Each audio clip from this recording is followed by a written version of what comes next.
Hello everyone, welcome to a new chess video. In this video, I'm going to show you the Panzani Gambit.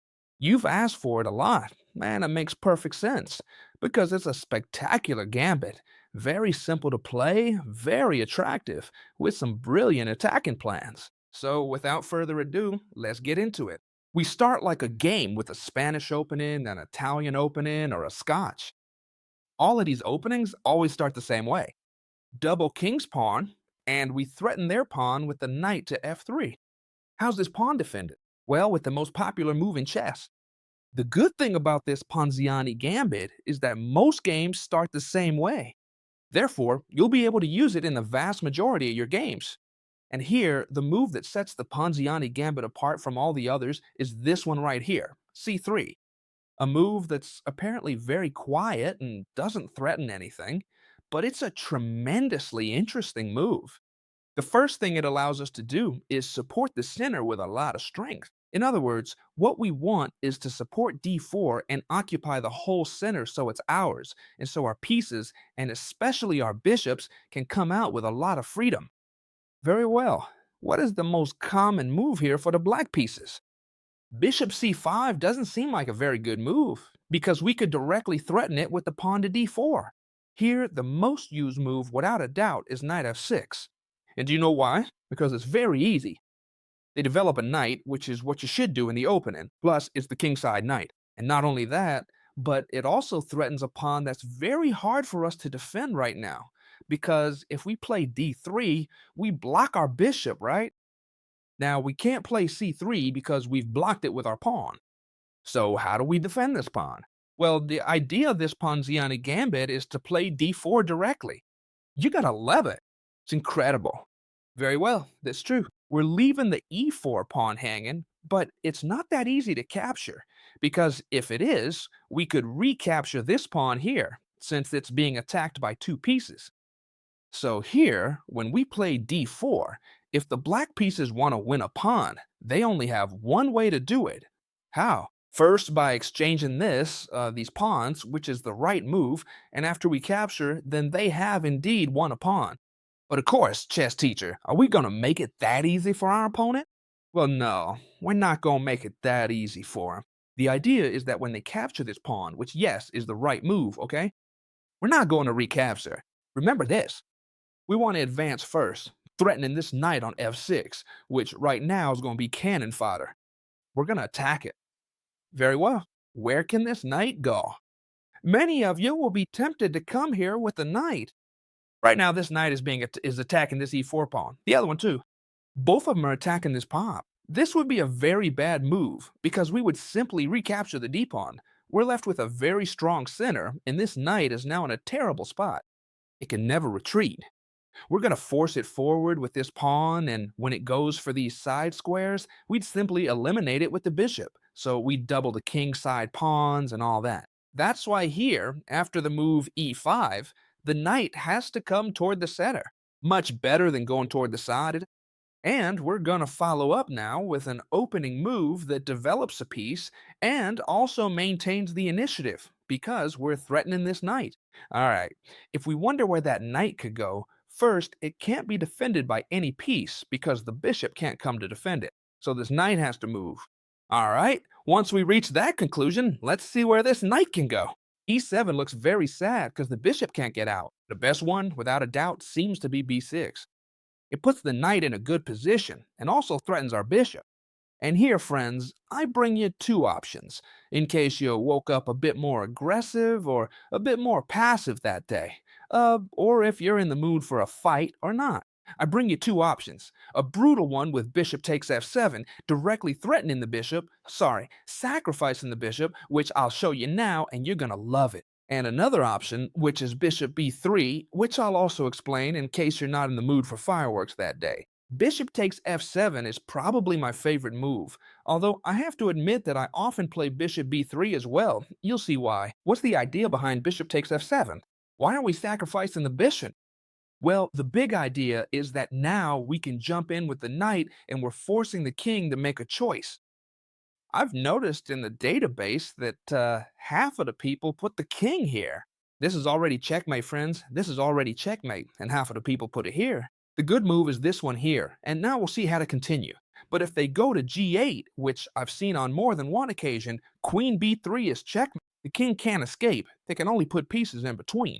In this case, we'd capture en passant, and if they block with the bishop, we capture that too, given checkmate. Therefore, here, after this check with the knight, if they go to g8, it's going to be queen b3 checkmate. And I've run into it. Instead, the good move is king e8. Alright, here we're going to continue with castling. Careful, we're down a piece, okay?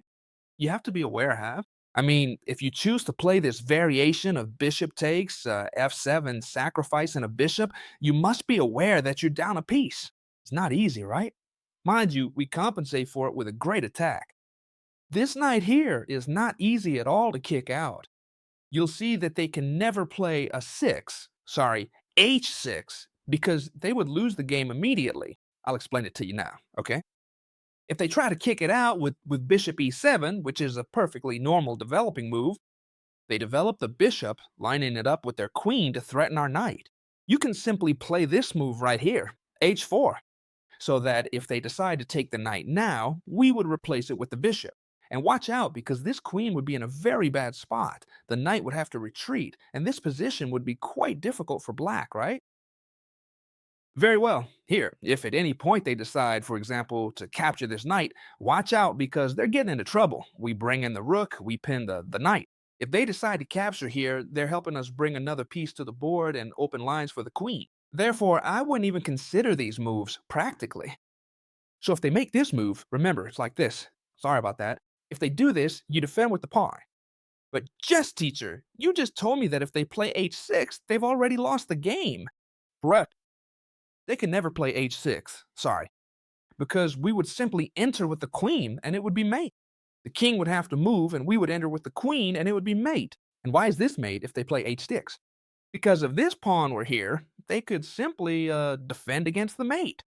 But when they advance to h6 to kick out the knight, then we simply enter with the queen, and on the next move, we deliver this massive checkmate. So look how simple it is. e4, e5, knight f3 attacking the pawn, knight c6 defending, c3, knight f6, d4. And now we've seen that the only way for black to try and get their way was to capture this pawn. And we weren't going to recapture, but first, very importantly, threaten this knight. We've concluded that this knight should go to the center and we play knight c4. They kick it out with knight b6, and this is where we just saw bishop takes f7. And I told you we had another very good option, which is bishop b3. This seems like a very simple option, chess teacher. It seems boring. Friends, you don't know what you're talking about. Bishop b3 is an epic move. And I'll tell you one thing, you're going to give me a big thumbs up when you see this variation here. I'm going to do something. To interact with you, I want you to leave me a comment below on which variation you prefer, the bishop takes f7 variation or the bishop b3 variation. Let's see which one wins. Let's see how many prefer one and how many prefer the other, okay? I'll be reading all of your comments. Very well. Bishop b3. What's the idea? Now, first of all, we're threatening to take control of the center. This variation would be spectacular for us. A bishop pointing at the castled king, a terrifying center for our opponents, a lot of space. So here, black must realize this threat. If not, great, we'll catch you. But here, black must try to capture themselves for that very reason, to secure their extra pawn that we gave away in the gambit. And not only that, but also to prevent us from having this pawn center. We recapture with the knight, and now we continue with our excellent plans. What should the black pieces do here? Well, the most common thing is for them to develop this bishop to castle, either to c5 or b4, right? What do we have to do here? Quickly, when they pin us, when they develop the bishop, well, actually, as soon as we can, we're gonna castle. There's no rush for that. Let's just castle. Now, black can also castle. And here's where our real crushing plan begins. Pay attention, because this bishop is going to become one of the main players. The knight jumps in without hesitation to attack the castled king. Knight to g5, exclamation mark, huh? What are we threatening? Well, first of all, we're putting a lot of pressure on the f7 square. Not just with the knight, but also with the bishop. See it? Thanks to being right here. Besides, we're threatening something else, bringing the queen in through h5. So we'd be threatening checkmate on h7, and we'd also threaten to enter on f7 with three pieces, bishop, knight, and queen. So here, black is starting to see that their plan to move pieces to the queen side isn't a good one. Mind you, it's not their fault because we forced them into it. How can they try to defend? Many of you will say, well, chess teacher, they kick your knight out, you have to retreat, and it's all over. Well, no. Why not? Because h6 doesn't stop us from playing queen to h4. I'm really loving this gambit. I'm telling you the truth. Queen to h4 is a wonderful move, no matter how much they attack the knight. What are we threatening? Well, the threat is obvious. With three pieces, we're threatening the f7 square.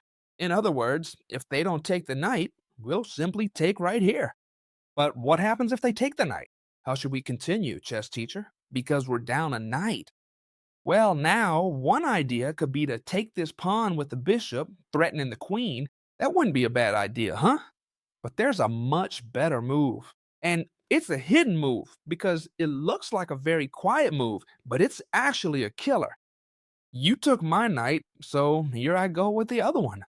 Knight to e4, once again, exclamation mark. This knight is threatening something very serious, you know? It's simply threatening knight takes pawn and queen to h7 checkmate. Can they stop it? It seems impossible, right? Can they defend this pawn? No, because the f pawn is pinned thanks to our bishop, again from b3. Remember how it looked like a quiet move? Not at all. From b3, it's directly eyeing the king, therefore paralyzing the defense. And here the move I see most often, friends, is a move that also loses on the spot. How would you try to defend this? It seems the only way would be to kick the queen out and see what happens. But we simply capture the pawn with the queen. Remember well, this pawn is pinned, so this pawn was free. Check, and this will be checkmate. How? In the following way. First, the king has to move out of check. And now, well, we check with the queen, so he comes back, and we move in with the knight to deliver a massive checkmate. Notice how important it was to bring the knight over here. Remember to let me know which variation you like best down in the comments, friends. Did you think this was the best move? Well, not at all. Knight f3, knight c6, c3, knight f6, and d4. We just saw that the most logical thing here was to capture this pawn. But look, chess teacher, I'm absolutely sure that if I play this, they won't always capture the pawn. Many times, they'll also capture this pawn right here. True, they don't gain a pawn, but it also looks like a very tempting move. They're capturing a central pawn with the knight in exchange for this one. True, but, well, the game can go on. How should I continue? Well, friends, you have no idea what's coming for them. Simply put, we're not going to recapture directly. Remember this. First, we want to recapture with the knight, but their knight is in the way. So first we advance like in the previous variation. The good thing about this Ponziani game is it leaves us many gaps to keep pushing. This knight has to retreat. And now we capture the pawn on e4. And here we reach a position I love with a typical Ponziani opening trap. How would you kick out, friends, this knight that's so annoying? Why do I say it's so annoying? Because we can simply come and threaten a fork right here. In some cases, we can advance through here and destroy our opponent. This knight is a good knight, but of course it can be kicked out very easily with d6. And what happened here is that they've opened up this diagonal. They've created a huge weakness. Bishop b5 taking advantage of the weaknesses. And this is very favorable for us. Let me explain. Check. They can't block because in this case we'd simply give mate, or if not mate, they'd have to give up the queen. See? Because there's no other way, they'd have to give us the queen directly, we'd capture it with the knight. Therefore, the only move they have available to try and stop it is c6. Okay, seems fine, but then we play pawn takes c6. Very good move. What do we threaten then? Well, now we have multiple threats. First, capturing this pawn with a discover check, threatening two pieces, and, for example, it could follow pawn takes pawn, and when they block, we'd capture here and win a queen. That would be huge, right? This would be a threat. If they try to avoid it, well, we'd also have the threat of advancing discover check, and we'd win the queen. That would also be huge. So here, black only has one, how do you say it? one attempt to save themselves, and they must do it perfectly because if they fail, they're done. The only way they have to save themselves is pawn takes pawn, right? And now we'll capture with the knight threatening the queen, also threatening the king with the discovered check, right? If, for example, they try to block, we capture the queen. If they capture the knight, we capture with the bishop check. I take the rook, I take the knight, I take everything. So here, they only have one single move to save themselves. Pay attention, okay? To save themselves.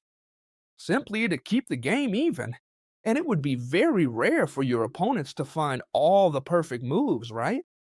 The only move that saves them is queen b6. So that if we make a discovered check, they would take our bishop and it would just be a piece trade. If they find the right move, chess teacher, what do I do? Easy. If they find the only saving move, which is knight b6, I would play knight d4, discover check, and I defend the bishop. So now they have to deal with the check. For example, with the bishop, there's no other way, right? Otherwise, they'd have to move the king. And now, when they block with the bishop, we trade bishops so that, yes, it's true, we're even, but we're up a pawn. And besides, the opponent can't castle because they've already moved the king. And not only that, but in their precarious situation, they must develop this bishop, and for example, they can move the knight. The precarious situation of the pieces could mean that, for example, in many cases, like this one, we could give a check and on the next move take the knight and we'd be up a piece. Therefore, here, even if they found the right move to not lose on the spot to all these checks, they have to be very careful because we're the ones who have it easy, having to find attacking moves. The ones who have to defend and have a hard time are them. Here, the serious mistake is playing d6 because it opens the line for us to come in with all the checks, with the knight and with the bishop. The good move for black is the following: knight g6 to be able to develop the bishop. This is the good move, but don't worry, I'm going to explain how to play because it's very simple. We trade knights, it's that simple. I capture with the h-pawn. You already know it's much better to capture with the rook pawn toward the center than to capture with the f-pawn. Besides, not all pawns are worth the same, just so you know. The h-pawn isn't actually worth 1 point, it's worth 0.7 or something like that, because all pawns point toward 2 squares and the h-pawn only points toward 1. So if we capture inward, this pawn becomes something better, because suddenly it controls 2 squares, right? Very well, how should we continue? Here, we could do whatever we want, right? Bishop d3, bishop c4. But I'm going to recommend a line that I love when they make the correct move. This line puts the opponent in trouble. Queen e2. Let's see, chess teacher, what are you doing? You're blocking in your own bishop. Yes, but we're forcing our opponent to do exactly the same thing, because if they do anything else, like for example defending the knight, we play f3 and we've already won the knight.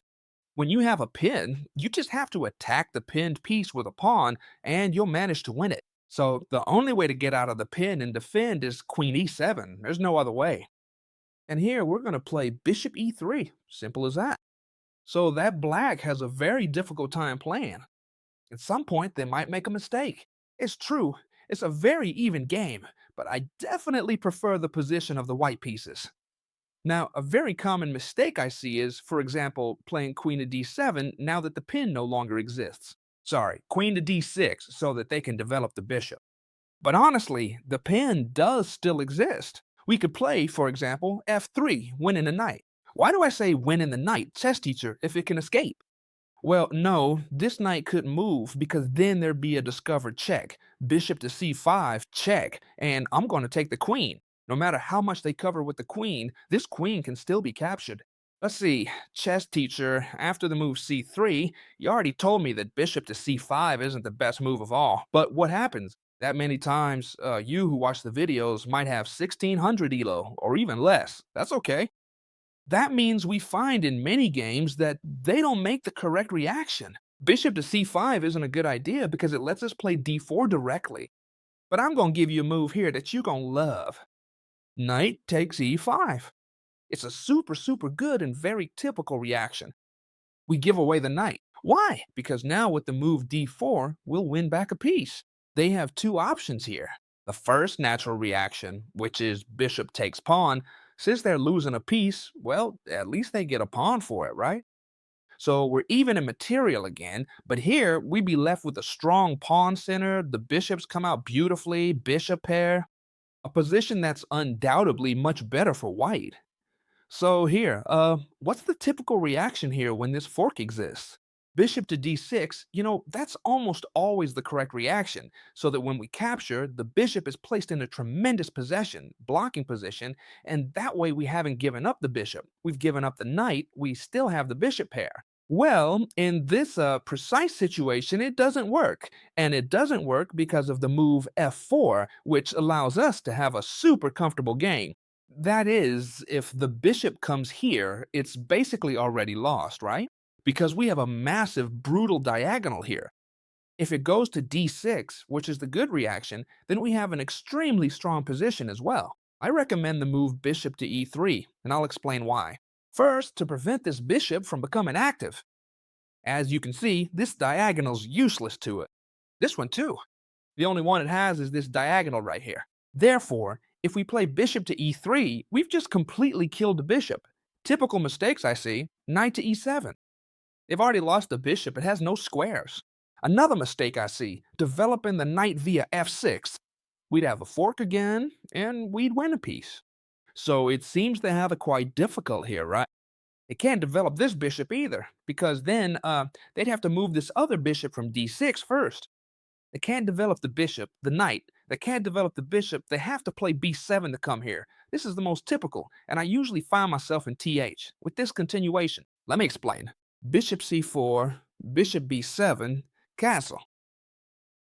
And now, once all this is done, we let them take this pawn here, but we don't care because we have the reaction bishop d4. This is just an example, okay? Don't memorize it. It's just an example that I come across a lot. Bishop d4, I threatened this point here, so we'd win the rook. Knight f6, now that the advance is gone, and then rook c1, rook e1 is going to win material, right? We're threatening a pin no matter how much they castle. Who's defending this bishop? The knight? Well, I take the knight first, and now I take the bishop, so that I'm left with a material advantage and a much better position. Oh yeah, I see this all the time. Many opponents say, ooh, c3, what a strange move. I don't want to complicate things. I want to play it simple with d6 and have everything nice and defended. And surely nothing will happen here. You're bound to run into people who play that calmly. How should you react against them? Well, I love it when they do this, because they let me set up this massive pawn center with d4 right away. Not only do I set up the center, but I also threaten to advance. This knight is restricted thanks to the c-pawn. That's why they have to recapture here. What do we capture with? With the pawn or the knight? Well, with the pawn, to have this strong double pawn center to give us plenty of space for our bishops, center control, right? We don't care what they do. A very typical reaction is bishop e7, which is very passive. Knight f6 can be advanced. One that seems quite aggressive and interesting is bishop g4, right? With this pin on our on our knight on f3, thus threatening a bishop takes knight, and if we taking this pawn, but we don't care. Why? Because if they take here, we're not going to take with the queen, because knight takes d4 would follow, but we're going to take with the pawn, and our opponent will say, look, I'm much better here. White's pawns are terrible. Well, don't be mistaken, because we're the ones who are much better off here, and I'm going to explain why. f3, this pawn to f3 is reinforcing our center. And not only that, but we have a bishop pair that acts with tremendous force. And on top of that, we can keep threatening with great strength. Let me explain. For example, against any move by the opponent, we're going to make an effective pin. Which pin is it, chess teacher? Bishop g5? No. No. Bishop b5? No. Queen a4. Much better than the two we just saw, which can be kicked away with the a and h pawns. Queen a4 is making a tremendous pin, and we're threatening nothing less than playing d5, winning a piece. This wouldn't be possible with the bishop because they kick it away first with a6 and then with b5. So queen a4 is trying to win the knight, but it's true they can still put the queen in the middle and defend themselves. That's it. You place the queen here, and I'm going to play this great move. Why is this move, h4, such a great move? because our opponents don't see it, and they often castle. But what we're threatening is bishop a3, winning the game. In this case, we'd win the queen, right? Because of the pin. But what if they see it? They say, oh, he wants to play bishop a3, threatening the queen, and it'll be very dangerous. And they decide to move the queen. In this case, well, then they wouldn't have the queen here anymore. We would simply win the knight. And if they decide, for example, to say, well, I'll play bishop e7 and castle, whatever, well, I don't care. Bishop a3, I force you to move the queen. And when you move the queen, I simply put this pawn here, and I'm creating quite a few problems for you because now this knight can't move. And one way or another, I'm going to end up winning the piece. The Ponziani gambit is just totally spectacular. If you like the way I explain things, give me a like. It costs you absolutely nothing, and that way you can keep learning chess for free with my videos, and I really appreciate it a lot. I hope you loved it. Subscribe to the I'm choking, excuse me. Subscribe to the channel if you like these kinds of videos, because there's a new one every day, and we'll see you tomorrow. As always, friends, in the next video. Goodbye.